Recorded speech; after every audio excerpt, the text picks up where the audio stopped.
Okay, so today we are going to be talking about sex. Yes, sex, the very thing that got most of you and myself here today. Now, before we get into it, let's take a look at our objectives for this video. First, we want to understand what sex is. That may seem unnecessary and a little redundant, but bear with me. Next, we want to understand the consequences of sex, and finally, we will go over how to protect yourselves during sex. Now, let's get into the swing of things. What is sex? I know most of you already know or have an idea of what sex is, which is completely fine, but I still think it is necessary for us to go over it. Here you can see the dictionary definition of sexual intercourse. That definition is the genital contact, especially the insertion of a penis into the vagina, followed by orgasm. Now that is a fine definition, but I think it is a little too narrow. For example, it makes it seem as though heterosexual sex is the primary form of sex and that sex always results in an orgasm, both of which just aren't true. They are fallacies, which means that most people think they are true, but they are only partially true or completely false. So for our purpose, and you can see that the British dictionary definition is a little more broad and inclusive, but I still think for our purposes we're going to use, our definition for sex is going to be genital contact between two or more individuals. I think it's very inclusive and it incorporates many different versions of types of sex. Sex is a very broad spectrum. It often depends on the people involved and the context of the actions. So that's why I think this definition is the best. Today we're only going to go over three types of sex though. These three are oral sex, penis to vaginal sex, and anal sex. Now again, they are a little self-explanatory, so we're just going to quickly go through them. Oral sex consists of fellatio, mouth to penis, cunnilingus, which is mouth to vagina, and analingus, which is mouth to anus. Penis to vaginal sex is when someone inserts their penis into their partner's vagina, straightforward, just like anal sex, which is when someone inserts their penis into their partner's anus. Now, why do we have sex? The primary function for sex is reproduction, as most of you know. The female finds a male or vice versa, they get it on, and they have offspring. However, humans and many other animals have evolved to the point where they've learned that sex can also be just for fun. Unfortunately, to every pro, there's almost certainly a con. One of the consequences of sex is what I just talked about, offspring. Wait. So you're telling me that this little bundle of joy is a negative consequence of having sex? Now, no, and yes. It's a little more complicated than that. You see, if you are mature and financially stable and ready to have a child, then no, by all means, having a child is not a negative consequence of sex. However, since most of you should not fit that criteria yet, then yes, having a baby is a negative consequence. A child is completely dependent on you, its parent, for everything it needs to survive. And not even all adults can handle all of the demands of raising a child, let alone an 8th grader. Now, an important note to make here is that although anal sex cannot directly lead to pregnancy, if semen were to leak or spread from the anus to the vagina, it is possible for sperm to make its way down into the uterus and cause an accidental pregnancy, which is just something to think about. Now, another consequence of sex, and this is mostly for those of you with vaginas, is UTIs, urinary tract infections. For those of us with penises, not only are we lucky enough to have our urethras, the P tube, that's how the urine exits the bladder and exits the body. For those of us with penises, not only are we lucky enough to have our urethras relatively far away from our anuses, the penis requires a much longer urethra than the vagina, therefore making it harder for bacteria to make its way all the way up to the bladder and cause an infection. Vagina owners are not so lucky. During sex, there's sweat, fluids, and all kinds of bacteria getting all over the place. And because the vaginal urethra is so short, it's easy for those bacteria to travel up the bladder. So it is very important that those of us with vaginas make an effort to urinate shortly after sex to prevent the spread of these bacteria to the bladder, as you can see from this diagram. So just remember to stay hydrated.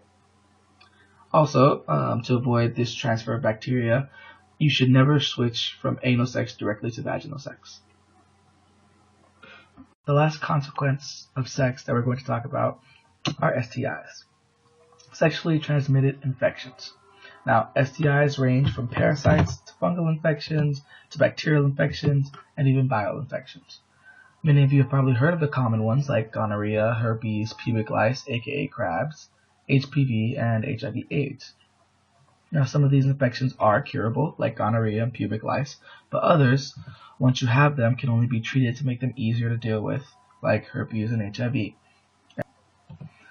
The good news, though, is that all of these consequences are preventable and prevention is relatively simple.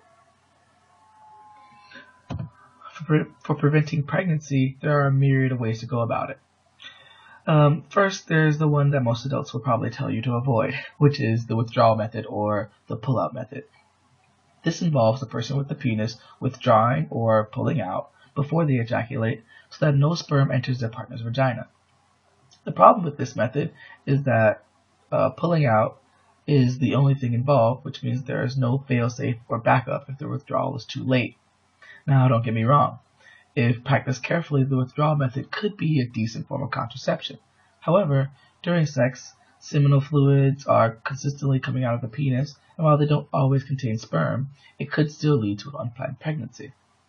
Also, like abstinence, which we will get into later, the withdrawal method requires a lot of self-control. You need to do it right every single time. So you have to decide for yourself whether or not you think it's worth the risk. Then there's the one that almost everyone knows about, which is the pill. This method involves a sexually active individual taking a pill once a day around roughly the same time each day. The pill releases hormones into the body to stop them from releasing eggs so that there's nothing for sperm to fertilize. Then there are spermicides, which are chemicals that stop sperm from moving up into the uterus and getting people pregnant. There are also implants, there are shots, and many other instruments that will either release spermicides into the vagina or hormones like the pill does. And there are even options like Plan B, which are emergency contraceptives that you can take in case you think you might become pregnant.